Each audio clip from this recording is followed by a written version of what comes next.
You're welcome to the continuation of my video series on forest inventory. In this particular video, I will be talking on stratified random sampling technique, stratified random sampling. In the previous video, I explained simple random sampling technique to us. That's the simplest of it all for forest condition that is homogeneous.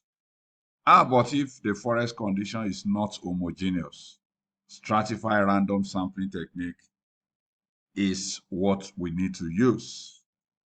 And so I want you to follow me as I take you through the procedure. Stratified random sampling technique is also called restricted random sampling technique. In other words, the randomization is restricted, and you will soon see what we mean by that. So we call it restricted random sampling technique. It is applicable in forest areas where there is heterogeneous condition that can be used for stratification. So if the forest condition is heterogeneous such that we could see distinct strata, distinct stratification criterion from the forest, then we talk of stratified random sampling. And this stratification we are talking of could be on the basis of species composition, it could be on the basis of age distribution, it could be on the basis of vegetation cover or nutrient status or any other condition. Take, for example, if we have a forest area, large forest area, that is made up of large plantation area where we have melina plantations growing in one side, another side teak plantation, and we want to do inventory of the entire forest area. Since the species are different, melina is growing in one side, another compartment we have teak, we will stratify in that case. We will stratify based on species composition.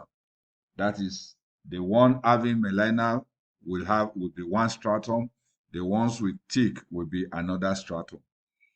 Similarly, if we have even the same species, let's say melina plantation, but we have a large plantation of different age series, a plantation that is 5 years old, another one 6 years old, another one 10 years, different ages, even though the same species.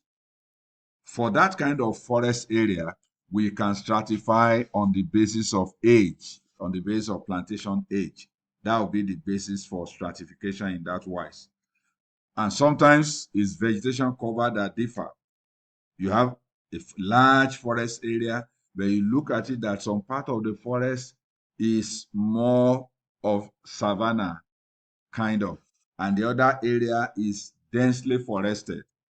And you have this in parts of Taraba State and some other parts of Nigeria where you have different vegetation cover like that.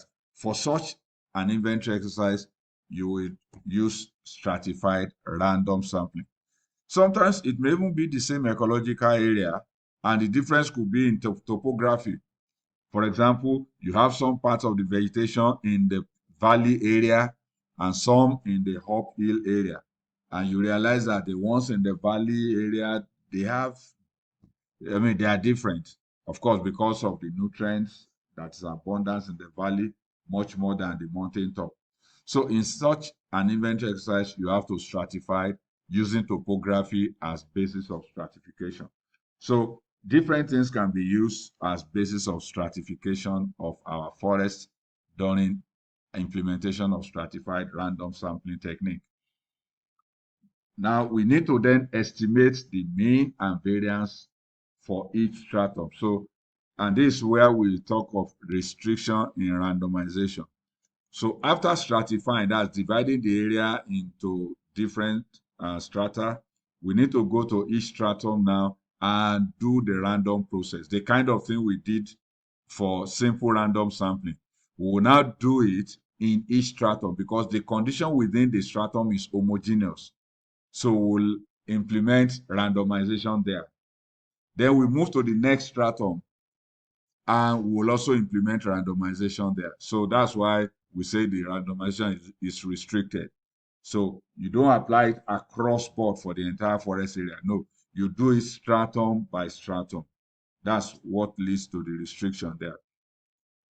So for any particular sampling intensity, usually stratified random sampling technique will give more precise estimates than simple random sampling technique. And that's very true because when you look at the forest condition, you will realize that it makes sense to stratify if there is heterogeneity. As we can see on this screen, this is location A. I shared this screen also when I was explaining simple random sampling technique to us. Now, you look at the forest condition here, you see that this is not homogeneous, this is heterogeneous. So if you are to do inventory here, you would need to divide this place into at least 2 strata, at least. For example, all these areas that appear as grassland, no trees there, so to say, you will demarcate them. You demarcate them like that as a stratum. And the areas that are forested will be another stratum. That's roughly speaking. You may have more than 2 strata, but generally speaking, at least you will have 2 stratum. 2 strata here. So all the forested area will constitute 1 stratum. So if this is stratum A, this forested area, this part that is forested also will be A. This part that is forested will also be A. And then all the non-forested areas will be stratum B. So that's the way it is done. So when you implement, you will not divide your grid across board as if you are doing simple random sampling technique. No, you will need to put your grid all over each stratum and do your randomization or your random selection. Then you put grids also over the other stratum, do your randomization. Similar thing is air. In this forest condition, you see also it's heterogeneous. So simple random sampling technique will not go here, but stratified random sampling technique. So here now you can see that the forested area will be stratum A, non-forested area stratum B. So all your grids on the forested areas, you will number them and randomly select the points you need there. And then the ones that are over the non-forested areas, you will also number them and randomly select. Now, if you had used, and then you will have estimate for each of them, and so on. But if you use simple random sampling across board, then you will realize that your result will not be correct because what that is saying is you are averaging the values for the entire forest based on areas that are not true representation of the entire forest condition. So let's see an example using the forest area with 3 vegetation types as seen on the left-hand side of the screen. As you can see, I have made the colors to be different there to indicate different vegetation types in this particular forest area. The forest area, the entire area is 500 meters by 400 meters. That's the entire forest area. And then you have these forest conditions that differ, and I have indicated them with these various colors. So let's see. The forest area will be stratified based on the vegetation types that are there. So you can see my grid lines, my lines now for demarcating them. And that's the way to do. So that within this stratum, you can see that the condition is homogeneous here. You move to the second one here, the condition is homogeneous. And you move to the third one here, you see that the condition in the entire area is also homogeneous. That is how to implement stratified random sampling technique. You have to divide into strata using the vegetation types in this case as basis of stratification. Now, what you then do next is you go to each stratum and divide into your sample plots or sampling units. So I come to the first one here. I divide into sampling units, say 50 by 50 meters, for example, and then I will number them. 1, 2, 3, 4, 5, 6, 9, 10, 11, 13, like that, all those up to plot 22. So there are 22 plots here of 50 by 50 meters in this particular stratum. So that's the first thing to do. So you go to each stratum. So you can see that I'm not randomizing generally across board. No, you have to do it stratum by stratum. That's how to implement it. Then I move to the next stratum, which is the second one, the one in the middle. Also, I will also divide into plots of 50 sampling units of 50 by 50 meters. And I number them also. I have from number 1 all through to number 35. So you can see how it is done. So I don't mix them with the first one because they are different. So this is another stratum altogether. And thereafter, I move to the third one, the third stratum now. I will also again divide into sampling units, 50 by 50 meters in this example. Of course, you would have determined your sample size, whether it should be 20 by 20 meters or 30 by 30 or, whatever sampling sample plot size you want to use. And so I have this for the third one. I also number all the plots 1, 2, 3, 4, 5, 6, 7, 8, like that, up to plot 23. So that's how I would do. So it's not that I will do everything uniformly and number across. No. It has to be done, stratum by stratum. And thereafter now, so let's assume we want to select 5 plots, for example, from each stratum, 5 plots from each stratum. So after dividing all of them, each of them into sampling units, we will now go to each of them using our random device. We will now pick 5. So here now, from the first one here, I pick 3, 5, 8, 11, 15 using a random device. I pick that. Then I move to the second one. I'll pick also 5. And then I move to the third one again using a random device. I pick 5. So that way I have 15 sample plots selected across the entire forest area. But I have to do my randomization stratum by stratum. That's why it is restricted random sampling technique. Okay, so that's how to implement simple random sampling technique right on the field. But then all this planning is done on a sketch map of the area or on a piece of paper. So you have to do all this at the planning stage before you now take this to the field to implement. So let's consider how do we estimate the number of sampling units using this example. An area that is 200 hectares and was stratified into 4, and the size of each stratum is given as follows. Stratum A is 40 hectares, stratum B 60 hectares, stratum C 67 hectares, and stratum D 33 hectares, all together making 200 hectares. So if each stratum is to be divided into quarter hectare sampling units, and what's quarter hectare? That's 1/4 of an hectare. An hectare is 100 meters by 100 meters. So if you divide 100 meters by 100 meters into 4, that's each of them will be 1/4, and that will be 50 meters by 50 meters. So a quarter hectare plot is a plot of 50 meters by 50 meters in size. And then if we are to use a sampling intensity of 10%, in other words, we want to sample 10% of all the sampling units in the area. So the question we want to answer here is how many sampling units are in the entire area and how many will be selected. That's what we want to look at. So let's see how we get that done. Each sampling unit is a quarter hectare plot.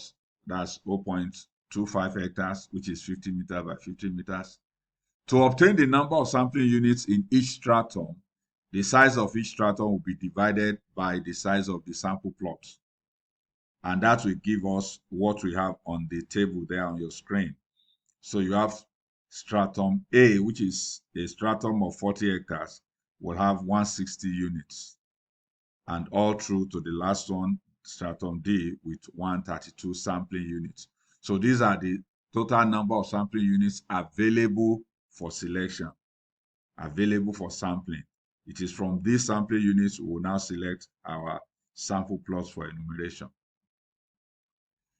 So with 10% sampling intensity, the total number of sample plots to be enumerated will be calculated as, SI is usually small letter n, that's number of plots to be selected over total number of sampling units in the entire area times 100%. So SI, since SI is 10%, which is 10 over 100, that's 10% SI.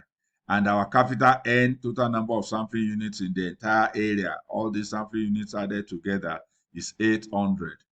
So all we need to do is to make N the subject of the formula. And that's what I have done here. And that gives us 80 plots. So 80 sample plots will be distributed among the 4 strata. So it means from the entire area, we need to select 80 sample plots. Now, there are 3 possible ways of allocating these sample plots to the strata. In stratified random sampling technique, we can use uniform allocation or proportional allocation or optimum allocation. That's the sample plots to be selected. Let's see now, this 80 plots here is for the entire area. So how many should go to stratum A? How many of these 80 should go to stratum B? How many should go to C? How many should be selected from stratum D? That's what we are talking about here. We say we can do it using uniform allocation or proportional allocation or optimum allocation. Those are the 3 possible ways of allocating sample plots to strata in stratified random sampling technique. So for uniform allocation, uniform means the same. Everything is the same. So since we have 80 plots and we have 4 strata, we'll just do them uniformly. So it means each of them we have 20 sample plots. So this is uniform. So that's what uniform allocation means. Uniform allocation, same number of sample plots across board for everything, same thing.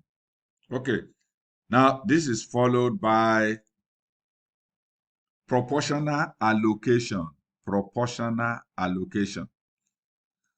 So in proportional allocation, the number of sample plots allocated to each stratum will be proportional to the size of the stratum or to the total number of sampling units in that stratum.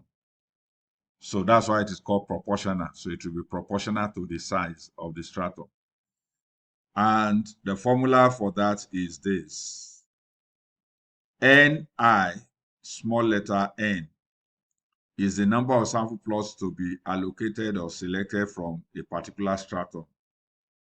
Let's say stratum A. And then the capital N I is the total number of sampling units in that particular stratum. Let's say stratum A, for example, here. And then capital N is the total number of sampling units in the entire forest area.